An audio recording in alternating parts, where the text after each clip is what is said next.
Hello, hello. Welcome to Diaries of a Dark Skin Beauty. This is your host, Code Name Diva, where I talk about my real life experiences and witnesses and just knowing thyself. Now, before you forget, don't forget to hit subscribe and thumbs up so other people can know about it. Today, we're going to talk about your trash. That's right. None other than being exhausted from being used. Now, this channel is relatively new, so what I'm doing is doing a series of the first video that I did in regards to why it's life is just great for keeping cookies in the jar. So one of the first reasons I listed was being tired, being used like a dirty dish rag, being used.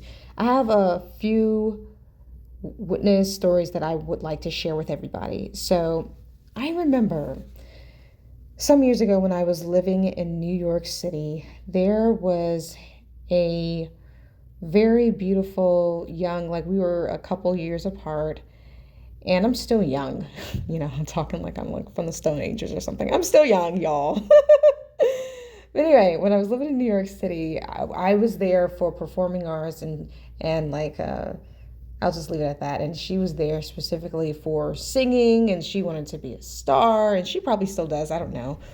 But anywho, we met when we were in the same vocal class together, and eventually we ended up in the same political group together. We did this like volunteering for this political campaign for the community, and that's how I got to know her situation a little better. That's when I found out she was actually homeless.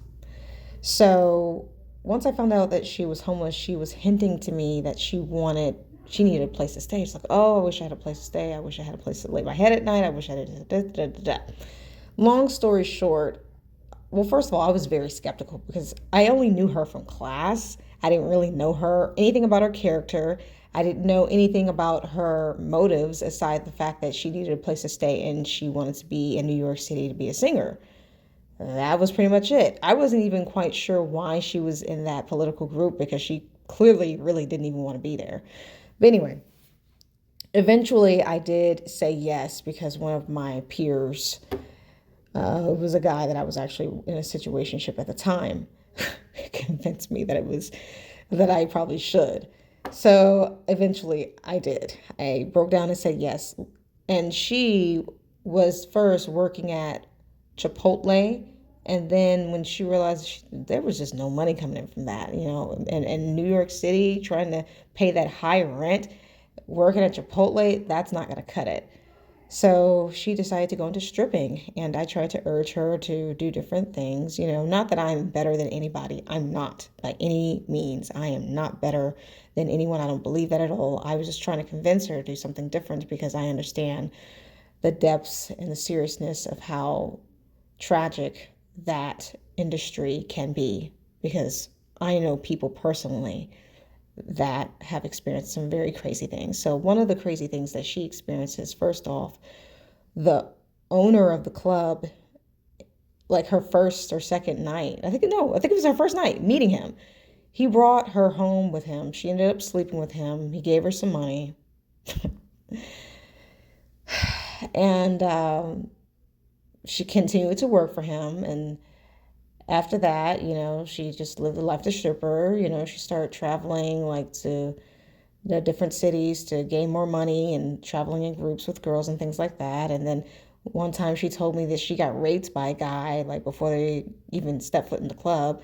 One of the guys that she was, I guess, trying to talk to at the time, or maybe he was a friend, he ended up raping her in the car. And once a guy is on you, there's nothing you can do about it. Big old sweaty guy on top of you. I mean, it's quite difficult. And I reached out to her during the pandemic. She told me she actually had a baby. I don't know if it was by that guy, but she said, girl, I've been busy during the pandemic. And I was like, yes, I see. She looked happy. She looked happy with her baby, that is.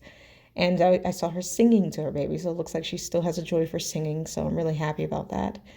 And I share that story to say that you gotta have a plan. Like every single last one of us, we came to New York City and we were all young and bright-eyed, bushy-tailed. We didn't have much of a plan, but we sure got used. So, and we just got tired of being used, And I'm going to show you one of my personal experiences. So about the same time, I was literally being used and taken advantage of by this guy who's a native New Yorker. And me, I'm coming from the South, and they knew I didn't have really any family up there. And he was just doing things like belittling me. I let him be in my home, like basically all the time.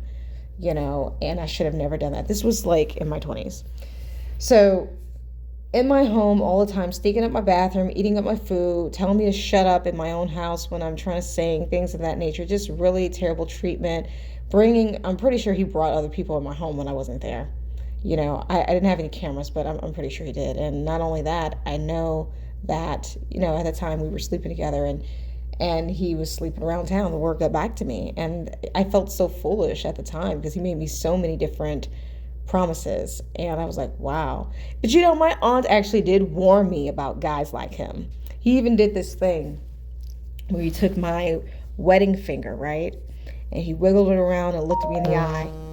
And he wiggled it around, looked me in the eye. And actually, that's a psychological trick that a lot of players use to manipulate women into thinking that there's going to be something more serious, like perhaps marriage, that comes out of this situationship.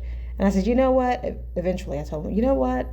I want a guy that's tall and dark and handsome and conscious. I want him just be really African conscious. He said he ain't gonna do nothing but the same thing I'm doing. And he was right. I ended up with another situationship after that one.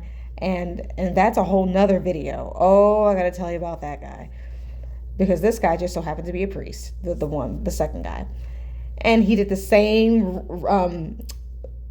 wedding finger thing where he, wiggled my wedding finger hand, looked me in the eye, another psychological brain, you know what. So you got to be, careful of being used. And I'm so glad that I got out of that situation. Like right after that, first guy that was in my home damn near every day, I got a lot of therapy, and I'm so happy.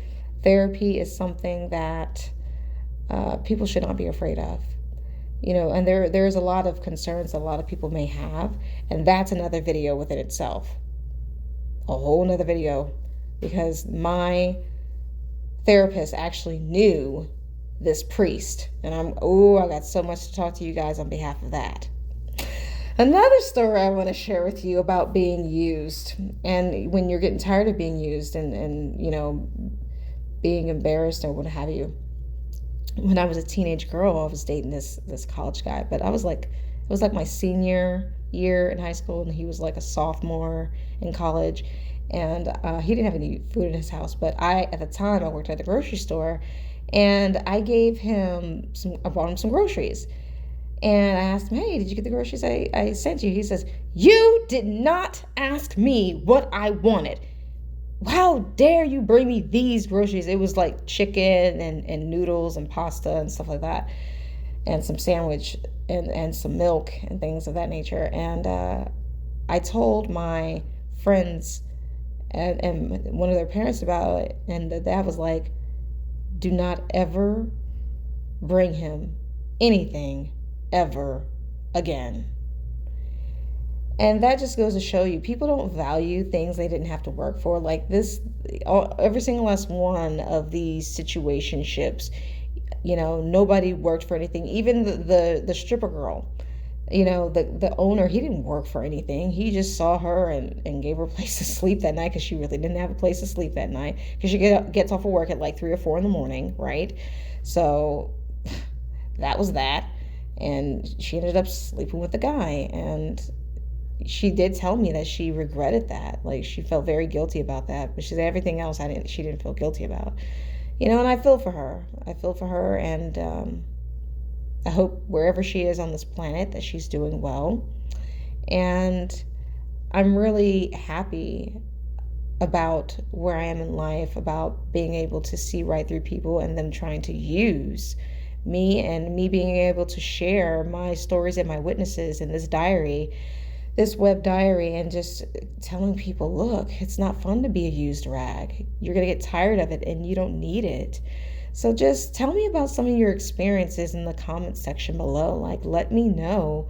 I would love to read about those, and let me know how you feel and how it affected other people around you. And in some cases, I may even share that. Don't forget to like and subscribe. You have a good one.